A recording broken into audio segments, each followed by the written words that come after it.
Well, it's finally here. The much talked about, at least much talked about by me, giant, massive benchmarking of all the things. This, a little project planning would have been a really great idea. I set out to do this project where I wanted to basically figure out what things mattered for Doom performance and be able to provide people who are building retro PCs some advice about what to get. Or if you have some stuff, what to, replace or whatever. Seemed like a great idea. I was very excited about this. But what I didn't do is I didn't think about, if you're going to benchmark all the things, right, in order to be able to do that, right, you have to give that kind of advice, you have to collect a bunch of data and know what things matter in what situations. And so to do that, you're going to benchmark all the things, all the possible combinations. And that's where doing a little back of the envelope calculation of okay, well, how much work is that going to be comes in handy. And is a thing I should have done, a couple weeks ago, but did not. Okay, so for example, let's say setting up a system and running a benchmark takes 5 minutes. So I think, it's only 5 minutes. I can do a bunch of those. It'll be fine. Because I thought this way once. But say the most basic configuration. Take a system that maybe has two cache configurations. Cache is enabled or disabled. And say even the most basic 46 boards can have 4 CPU combinations. Take a 25 megahertz and a 30 megahertz and the clock doubled version, a 50 and a 66. Okay. So that's 4 processors times 2 cache configurations. So that's 8 configurations. Now say it's just an ISA system. So then say, okay, you've got 10 ISA cards. Well, now that's, okay, so that's 4 times 2 times 10. So that's 80 configurations. All right, well, now that starts to sound like a number. And say each of those takes 5 minutes. Okay, well, now that's hours to do that. Okay, well, so then you definitely can't, if you've got multiple systems, you definitely can't do them sequentially. You got to run a bunch of systems at once or it's forever. Okay, but then that's kind of best case scenario. What about a little bit more real case? Well, one of the systems that I have has 5 cache combinations. And I want to say it could have 8 different processor combinations. So that's 40 right there. Because that system has ISA and VLB, with the cards I have, it can take 20 cards. So now that's 800 combinations. And I did this math. Let me make sure I get this right. So figuring 5 minutes a combination, which is best case scenario, because some of the changes took a bunch of fiddling with jumpers. All of the changes involved at least removing a video card and putting a different one in and rebooting the system and then running the test. And there's some of the test runs that took 10 minutes because, a 25 megahertz CPU with no cache and a crappy, slow ISA card, it takes a bit. So 800 combinations, 5 minutes a combination, that's over 66 hours. Now, had I done that math ahead of time, I would have done this project in a completely different way. There would have been a video last week, and I would be a lot less grouchy right now. There's no doubt in my mind I would be a lot less grouchy right now. All right, so I'm going to start this off with the real content by just going through all of the different hardware that I have that I'm gonna do all this benchmarking on, because 800 combination, that really is one of the systems. It was actually more than that, because there was one extra, so it was 41 times 20. So it was 820 combinations, and it was many hours. That was the long pole. It was many hours of benchmarking that. So I'll stop complaining about my poor project management skills, and let's take a look at some of this hardware. There's one card that was much more important to this whole process than any of the video cards or any of the I/O cards or SD to IDE adapters or anything else like that. And that was this card. And honestly, I wish I would have had 3 of these. Much of the time, I had 3 systems going at once. 3 systems going at once. And I wish I would have had one of these cards in each of them, because there were a number of times where I had put this in one of the systems because it was being difficult, and a while later, one of the other systems would be difficult, and like, okay, I have to wait till system X is done doing what it's doing, so I can turn it off, take the card out, blah, blah, blah. And it caused delays a few times. So I may end up ordering a couple more of these in the future, just to have them, for that kind of purpose. Okay. But then, kind of just for giggles, really, I had these 2 8-bit VGA cards. This is a Paradise VGA card that I actually have the original box for. And that had all of the discs, the warranty registration card. I should totally send that in, and the manuals. So that's kind of neat. Someday I may do it. If I'm going to do a build that needs an 8-bit VGA card, I may do a full review of that card and all the stuff that's gone along with it. And I'll check to see if any of this is already available on the internet, and I'll add it to my growing list of things that I need to scan and discs to image and stuff like that. I get to the end of projects and I forget that I need to go back and do that stuff. The maybe interesting thing about this is can figure out which of these cards is fast for a 286 system that only has 8-bit slots. Those do exist. And if you want to play like Wolf 3D or something like that, you would want the faster of VGA cards. Okay. With that silliness out of the way, now there was a whole heap of 16-bit ISA cards. I'm just going to kind of lay them out here. I'm not going to talk about these in any real depth.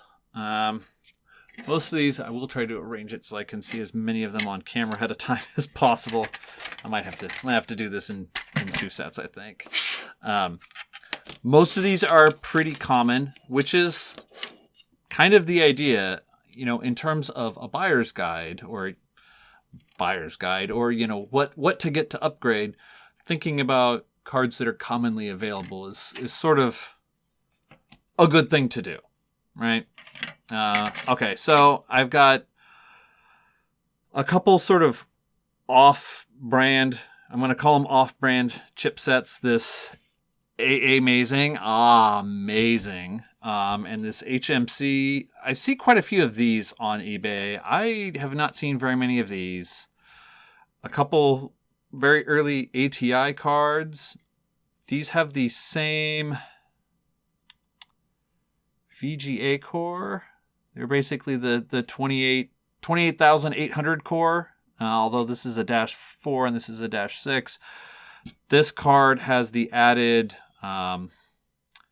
2D accelerator. It can do line drawing and polygon fills, and I think some simple bit blitz. A bunch of Cirrus Logic cards. the 54001, the 54026, and the 54029. The thing that's interesting about these two chips is they appeared in a bunch of different buses. But we'll get to that a little bit more later. And then the first of several Western Design Center cards. This card I showed previously in a video about memory because it's been upgraded with zips, so that's kind of neat. Then the remaining of the 16-bit ISA cards, a couple more Western Design Center cards. Is it Western Design Center or Western Digital? Like, WDC confuses me. Tell me about it in the comments. Initially, when I started running the benchmarks, this card had a sticker over the chip, and I didn't realize that they were basically the same chip, so I ended up kind of doubling up on a bunch of the benchmarks. Had I realized in advance that these were the same chip, I mean, this is the 90C31, and this is the 90C31A, okay. I probably would have run one set of benchmarks to prove that to convince myself that they had the same performance, and then skipped one of them for the remainder just to save some time. And then a couple Trident cards, an 8800 and a 9000. Somewhere I think I have an 8900, but I could not find that card. I must have put it in a system that I was selling. These are super common. They're all over eBay, and it kind of boggles my mind, and we'll see a bit why later. People want a huge pile of money for these cards. Oh, super rare Trident 8800. Folks, Trident 8800s were not rare. Like, they were practically falling out of trees in the late 80s. Like, just stop with that. For real. Moving on, I had a pile of also VESA local bus cards. If you want to talk about, fast graphics cards for the 486 kind of generation, and these are big, so I'm gonna have to split them up a little bit, spread them out a little bit differently here. For the 486 era, you're talking about VESA local bus. Have an Avance, like, shouldn't it be Advance Logic? I don't know, but it's Avance everywhere on it. It's not a typo unless it's a typo that they made once and then stuck with. Another ATI card, a bit later generation. This is a Mach 32, a good GUI accelerator, and then a couple Cirrus Logic cards. Same 5426 that's in one of the ISA cards, and a 5428 with some very interesting looking memory modules on it. Not visible through the heatsink, but this is a Tseng Labs ET4000W32. Supposedly a super blazing fast VGA chip. We'll put that to the test. And then a Diamond Viper with the YTech Power 9000. Now this is... I did not have very high expectations of this particular card. This was designed as a Windows accelerator, and this is a very good Windows accelerator chip. The VGA core on it is kind of not so great. We'll see how that pans out in the benchmarks. I also had, in digging through my stuff, a couple duplicates. These are both Cirrus Logic 5428s. I had another 5426, but this does not seem to work. And every computer I tried it in is just angry beep codes. And then I also have a Trident 9400. This card was working for a while. I ran a few benchmarks on it and got numbers. But then at some point, Now, when I turn it on, I either just get a black screen or a blue screen in text mode. And then as soon as I had set things up to automatically start the Doom benchmark from AutoExec. When Doom would start, then the monitor would go out of sync. The flat panel monitors would say, I don't know, would complain about the sync rate. So something happened to this card. I don't know what. There isn't any obvious cosmetic damage to it. I couldn't see anything. I don't know, maybe it got hit with a little bit of static electricity. It is the dry season, and I was starting to be very, very careful with the anti-static wrist strap, and as I'm moving cards around and doing things, taking great care to not zap any of the things. But it's still possible that something happened that damaged this card. I don't know. I may try to troubleshoot it more someday. In addition, I had an oak ISA card that similarly was just angry beep codes and did not work. I did not, I tried it a couple times in a couple systems and couldn't get it to work, so I set it off to one side. There are some, I think, important cards, important, at least families of early VGA chipsets that aren't represented here. There's no Tseng Labs ISA cards. So there's no ET3000 or ET4000AX. ET4000AX was, again, supposedly like the most awesome ISA chip ever. I thought I had one of those, but I think the one that I had was integrated into a motherboard in a computer that I got rid of a long, long time ago. There are no S3, either ISA or VLB cards. So that's a bummer, because those were also very fast cards, especially the Diamond Stealth 64 is supposedly the fastest DOS VLB card ever. I don't have one of those. What else is missing? There's no Oak ISA cards. I was very bummed that this card did not work, because these were super common back in the day. There's no real benchmarks of any of the Trident VLB cards. There were a few of those. Ooh, what else is missing? It seems like there was no Video 7 cards. They made some ISABUS cards, and I guess either Michael Abrash either knew someone who worked there or worked there himself. I don't remember what the deal was, but I remember him talking about some optimizations that they had done in their hardware after hearing about something that someone else did.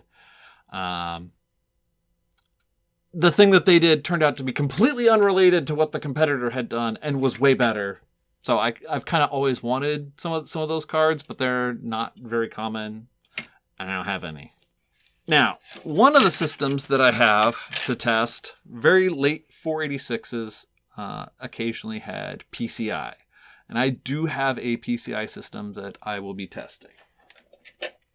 And I've got a pile of PCI cards are a lot easier to come by than ISA or VLB, and they tend to be a lot cheaper. And I've got a pretty sizable pile. So I have an ARC, a couple ATI cards, an Acer card, Cirrus Logic, and I'll get to the rest of the stack in a minute. So I was very excited about this card because I think that this is as far as I can tell, also a Mach 32. So I was very interested to compare it in the same system with the VLB Mach 32. But this card is not working, and I feel like this was not a production card because this chip on it says sample and prototype. Oh, and I can see some bent pins there. That might just be the problem. I had never noticed that before. This looks like a handmade ROM, so I am not sure what the story is of this card. I may have to revisit this at some point in the future, try and fix it up and get it working, but that is for another day. So instead, I tried to avoid any PCI cards that had 3D because that was going to be way too late for like a Doom card. I don't know. The really early 3D cards are also super cheap and super common, so I really wanted to have an ATI card, so I included this Rage Pro just to have something. The Arc, the Hercules Stingray 64, this was supposedly the fastest or one of the fastest PCI DOS cards. So we'll put that to the test. Again, the Acer card, Cirrus Logic 5464. So this is a slightly different flavor than the other Cirrus Logic cards, but I mean, again, such a common family of chipsets. And then into the S3 cards. I have a couple pre-Verge S3 cards, a Trio 64 and a Vision 968. Again, very common in this time frame. A Trident 9680. And then a couple more Tsang Labs. ET4000 W32P, and it's hiding under the label, but this is ET6000. Again, these both supposedly super fast cards. Definitely the ET6000, from 96 is a bit late for a Doom kind of card, but I have it, and I haven't really had much of a chance to use it for anything, so I wanted to put it through its paces. So that's a lot of cards, and a lot of testing to do. The 46 system that has PCI also has VESA Local Bus, so in that particular system, every single one of these cards was tested. This was a ridiculous project. Have I mentioned that? Other than the ATI card, so there was a PCI version of the Viper card that is a similar kind of configuration. I don't have one of those. What else do I not have for PCI? I don't have any really early Matrox cards. Way back in the day, I think the first PCI card I ever had was I want to say it was a Matrox Impression Plus. I'd kind of like to get one of those someday.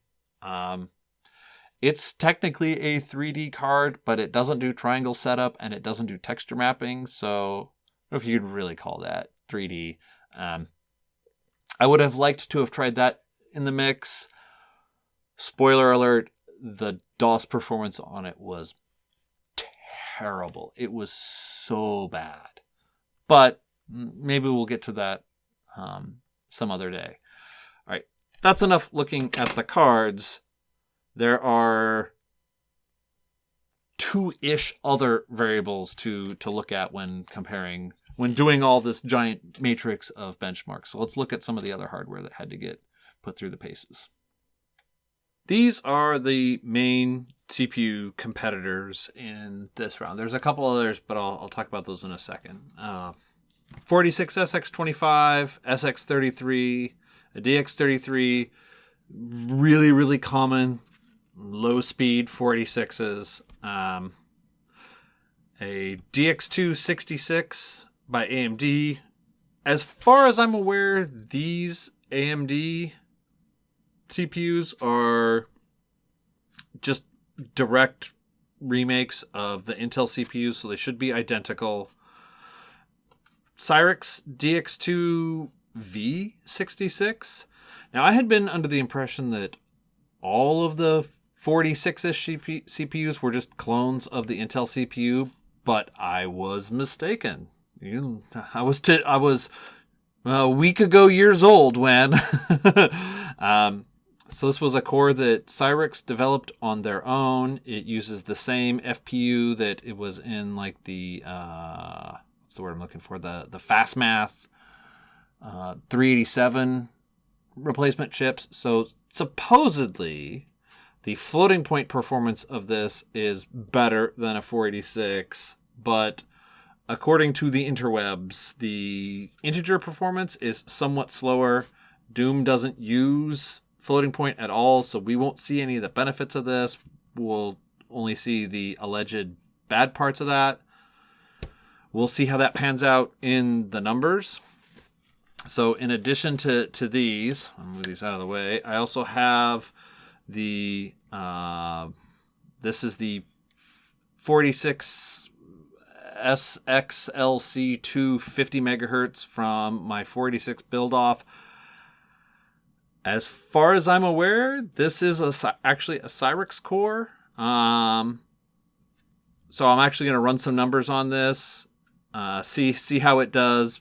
I already know from having played on this at the LAN party, it's not going to be great. It was a pretty dire experience. And honestly, the 16-bit memory bus, all of these have a 32-bit memory bus, and will have L2 cache, or will at least have the ability to have L2 cache on the motherboard. The motherboard, which I'm not going to show. I'm going to show the other motherboards in a moment, but I'm not going to show this motherboard. Go look at the 486 build-off video. Has no L2 cache, 16-bit memory bus, very, very severely hobbled chip. And then finally, I have a Pentium Overdrive. This is the 83 megahertz version. Now, various of these chips, the 66 megahertz chips, also came in DX250 varieties, and this came in a 62 megahertz variety. I'm going to fake that by underclocking these to get, comparable numbers. I do not have any DX40s. I do not have a DX50. And what else do I not have?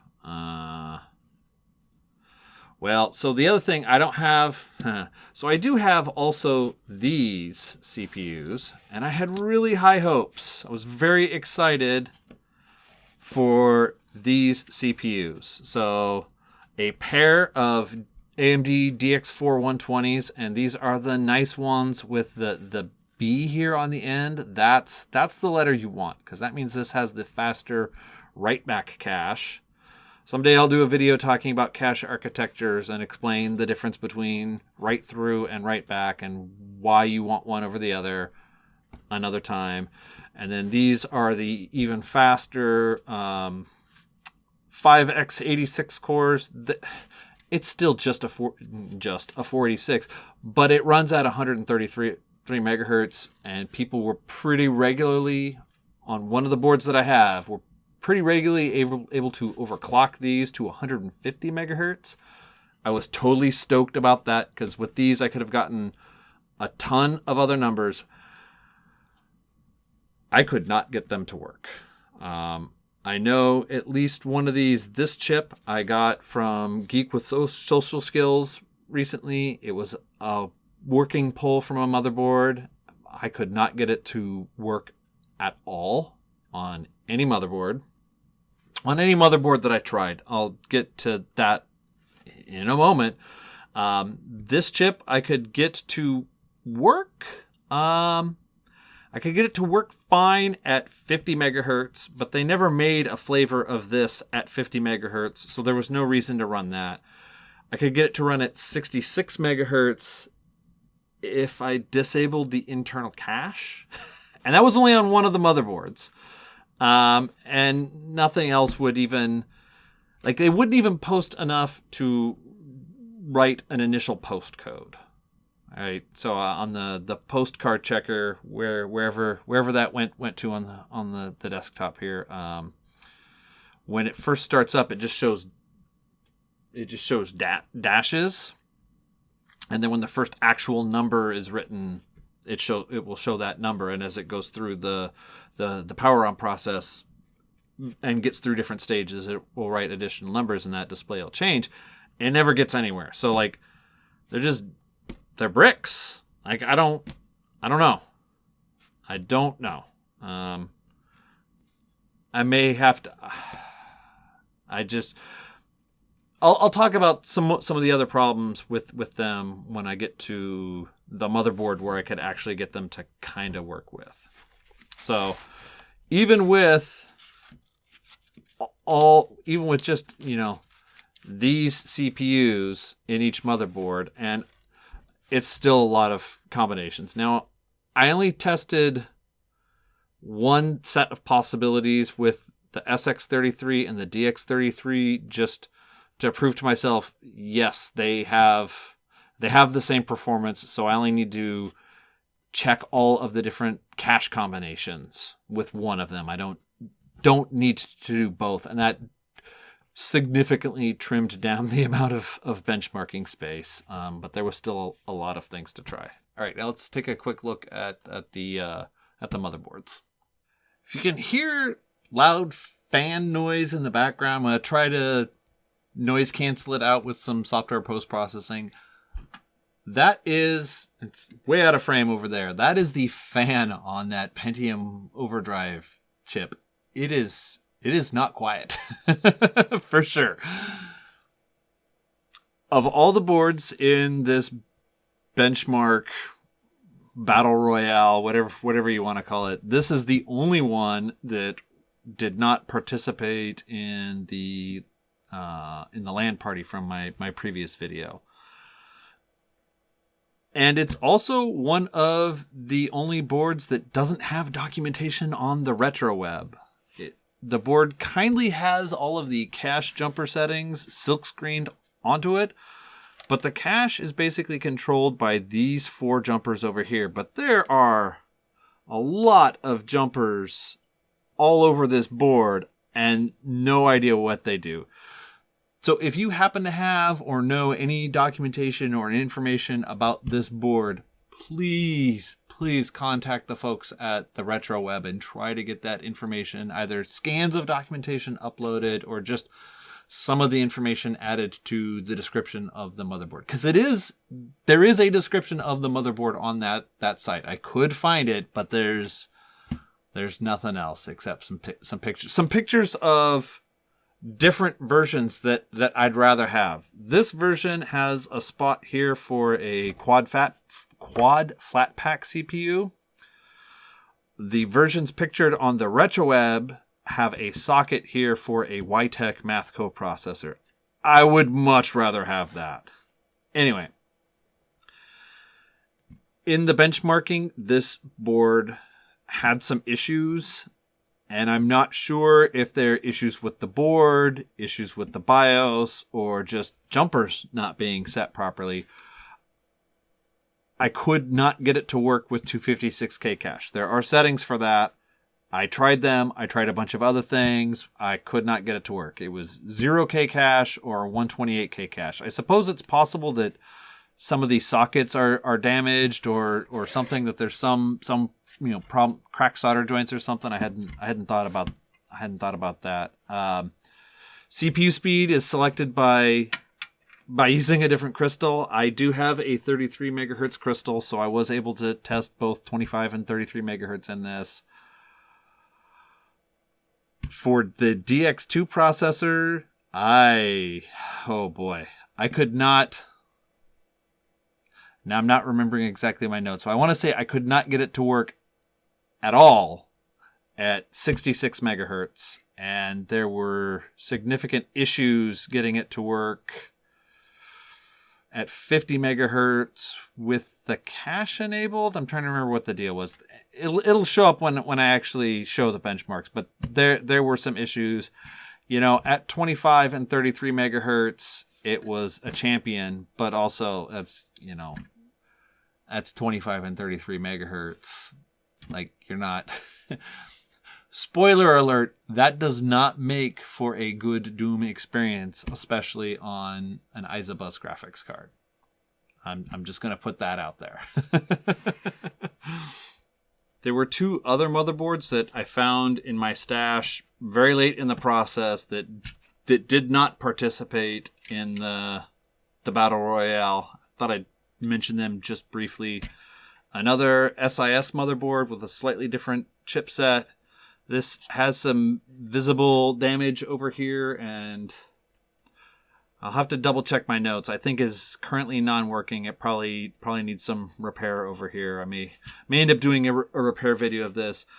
I find it interesting that this board is socketed to be able to take a Pentium overdrive, but it's not a ZIF socket. I think that may be the only one of these sockets I've ever seen in real life. So that's kind of interesting. And then the other one is a chipset I am not at all familiar with. It's another VLB socket 3, so it can take the overdrive CPU. But I am not familiar with, I have the HMC graphics card somewhere. I don't know this chipset, so I would have really liked to have run benchmarks on a chipset from a different manufacturer that is otherwise unknown. That will definitely have to wait until later. We'll see how it goes. This is the board from the machine that did not want to play with the others at the LAN party. And at the time, it had one of those AMD CPUs that I previously mentioned seemed problematic. I still don't know if it's the CPU or the board or... I'm working on some... I have a working hypothesis that I can't verify yet. This board has a very loyal following online. A lot of people love this board because with those AMD 5X86 133 chips, people were very commonly able to overclock them to 150 megahertz, and the performance just rocked. Like, it was terrific performance. There were also a lot of people who hate this board and want it to die in a fire. Care to take a guess which one I was? I had nothing but horrible experiences with this board. I could not get a number of the CPUs to work. I could not get a number of the CPUs to work stably. The VLB implementation on it is utter garbage. There were so many cards that would get stuck at postcode 2A, which is initializing graphics card, and could not get any further. And sometimes that was dependent on the CPU speed. A 66 megahertz CPU would be fine. 50 megahertz, fail. Later on, it got into a mode where it just hated almost all of the Cirrus Logic chips. Like, they would not post, and they would not post so hard that they wouldn't even write an initial post code. Like, nothing, just the dashes. What? We'll see some more of that when I actually get to the benchmark numbers. It was very bizarre. I don't know what I haven't gone back to see if some of the cases where that worked still worked. It was just later on, it got to a point in the testing where it just said no. I did not want to play with those cards at all. Okay, whatever. But all of these jumpers down here, and there are a lot of them, are for selecting the CPU. Like, why? Why so many? And this doesn't even control voltage. Like, you've got a block of 4 jumpers to select the voltage. Like, all of the other boards have 1 or 2 to select, but it's, and you have to have them all together. So it isn't even like you're selecting core and IO voltage. It's like, no, all 4 have to be set the same. And then clock speed is up here. You've got separate jumper. So changing CPUs, and then these two jumpers also are involved in the CPU selection process. And the thing that sucks about that is the case that I had this board in. It's a cheap, crappy case, right? I can't blame the board completely for me having it in a crappy case. The 3.5-inch drive bay framework inside the case is not removable, and it obscures these two jumpers. So I either have to take the board out to switch these jumpers, or get real creative reaching underneath with the pair of hook nose tweezers and like my pinky finger that I could. I did not have a good time with this board. Now, the one of the DX4 120 CPUs worked fine if I had it set for a 2x multiplier, and if I had the bus speed set for 25 megahertz. But AMD never made a DX250 like that. It wasn't a thing. So I didn't even there was no purpose in running benchmarks on a simulating a CPU that never existed that was slower.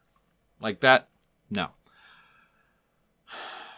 At 66 megahertz, so the same 2x multiplier but setting 33 megahertz bus, it would boot, it would start to run, and then partway through the benchmark, it would crash. And it was at the same frame every single time that it would crash. So to make it a little bit messier, if I disabled the internal CPU cache at 66 megahertz, it would work fine. So this particular board has the earliest version of the BIOS for this board on it. So I'm feeling like my instinct tells me I'm just hitting BIOS bugs that were fixed. There's on the retro web, there are 2 or 3 later revisions of the firmware. But two problems arise. The first problem, this board has a jumper on it right here. It's very hard to see. It has a jumper on it to select the voltage to program the BIOS chip, either 5 or 12 volts. Now, this BIOS chip, well, it had a sticker on it that I removed, but it's not labeled with what kind of actual flash chip it is. Like M919 is this motherboard. So it's labeled for what, I don't know what kind of chip that is. So, okay. So I tried 5 volts, and I used the software that was with one of the BIOS downloads. All right, if 5 volts doesn't work, the worst that'll happen is programming the BIOS will fail, right? It should be fine. If I do it at 12 volts, the worst that'll happen is I'll fry the BIOS chip and then the board is bricked. Okay, so I tried the 5 volts, and it gave a very obtuse error message. Like, it didn't even... Like, writing the BIOS, I said, yes, do it, and then it instantly just came back with an error message that was poorly translated and made it sound like the BIOS chip was junk and I needed to replace the BIOS chip before the computer would work. So I kind of... My heart skipped a beat. This is exactly what I was trying to avoid. But I rebooted, and it booted fine. I mean, nothing had changed. So I tried setting the jumper to 12 volts and did it again. Exact same. So I thought, okay, I'm not going to mess with this chip anymore. I have other EEPROMs. I mean, it should just be a standard EEPROM. So I had a friend come over who has a EEPROM burner because I don't have one. I do. It's a long story. So we came over with one, and we tried burning a bunch of different chips in a bunch of different ways, and everything we tried, it was just a brick. Like nothing, no postcodes at all, nothing. It was the same result as if booted without the BIOS chip at all. So I don't know what to do. I do not know what to do to progress this board beyond what I've done with it. I would really like to try an updated firmware on it, but I have run out of ideas of what to try to do that.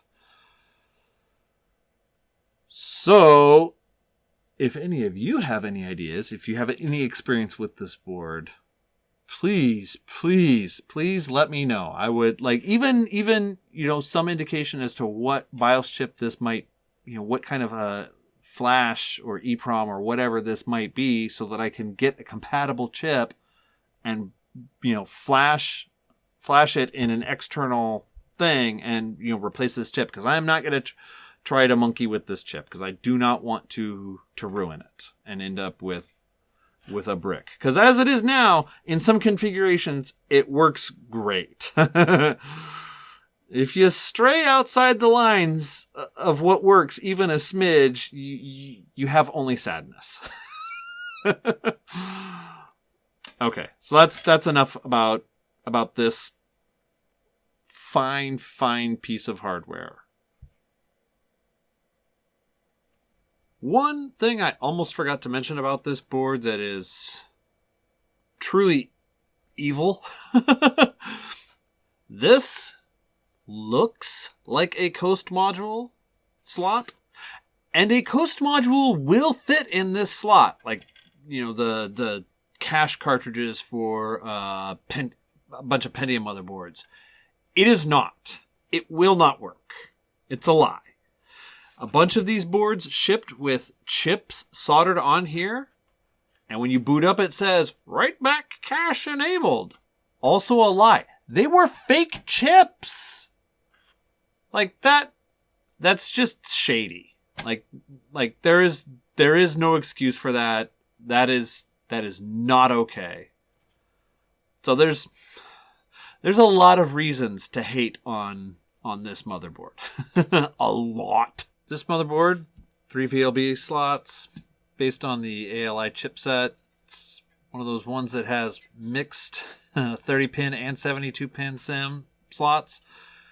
It's kind of interesting. You can use the 72 or the 30-pin SIM slots and one of the 72-pin SIM slots, or you can use both the 72-pin SIM slots. I thought that was kind of interesting, I guess.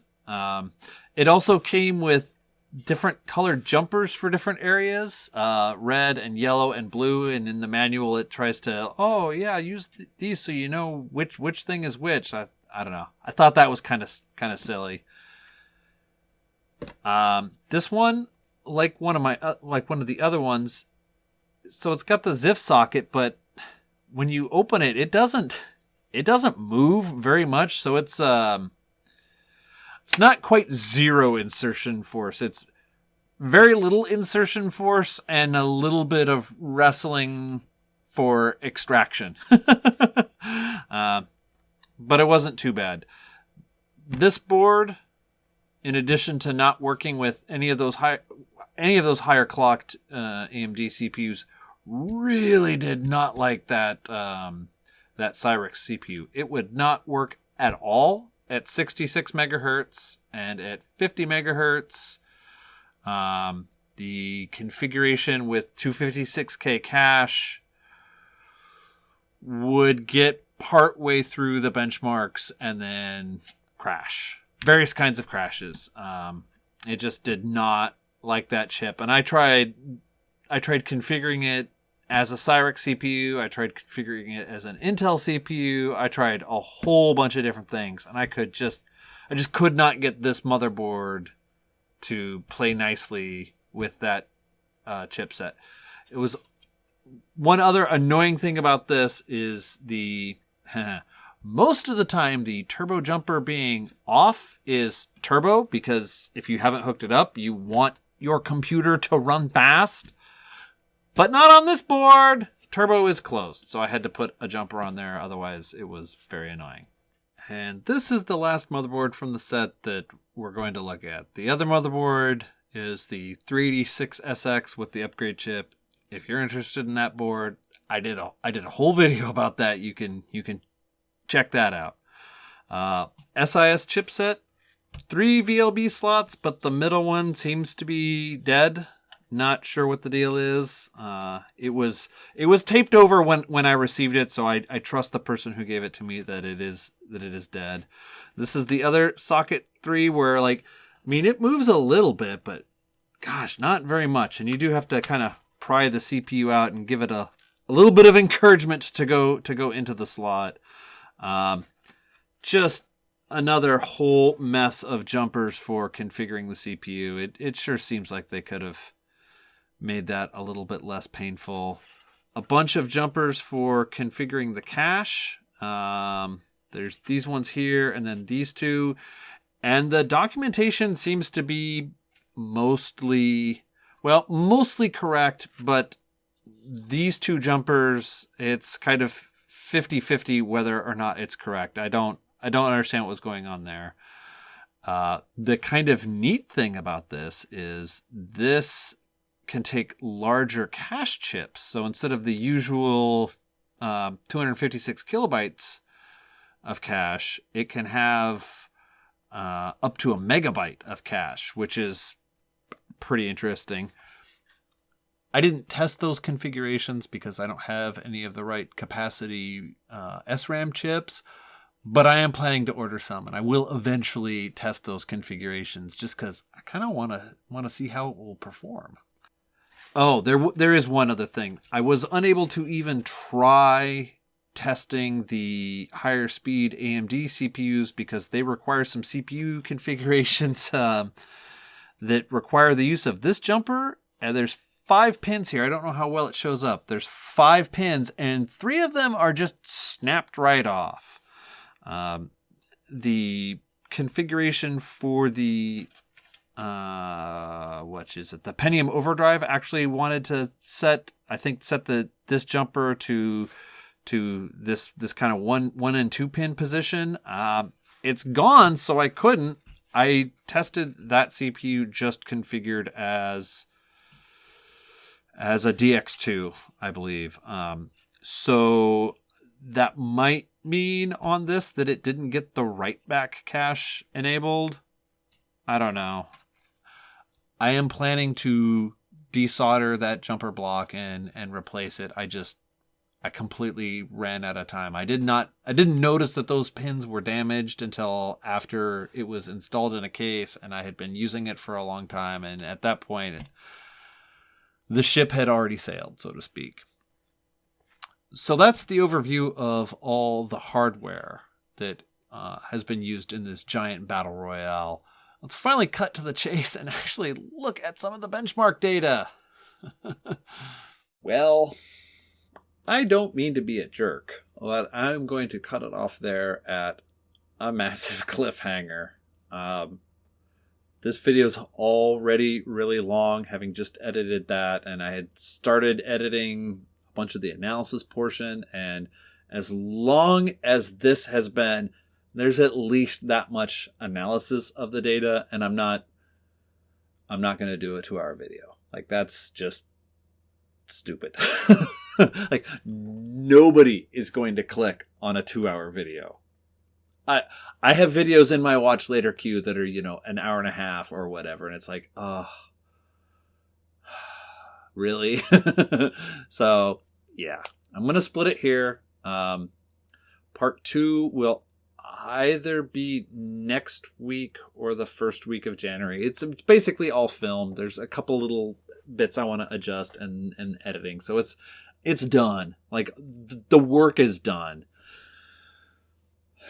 So if you enjoyed this video, please click the like button. If you would like to see that follow-up, that part 2 where you actually get the payoff, click the subscribe button.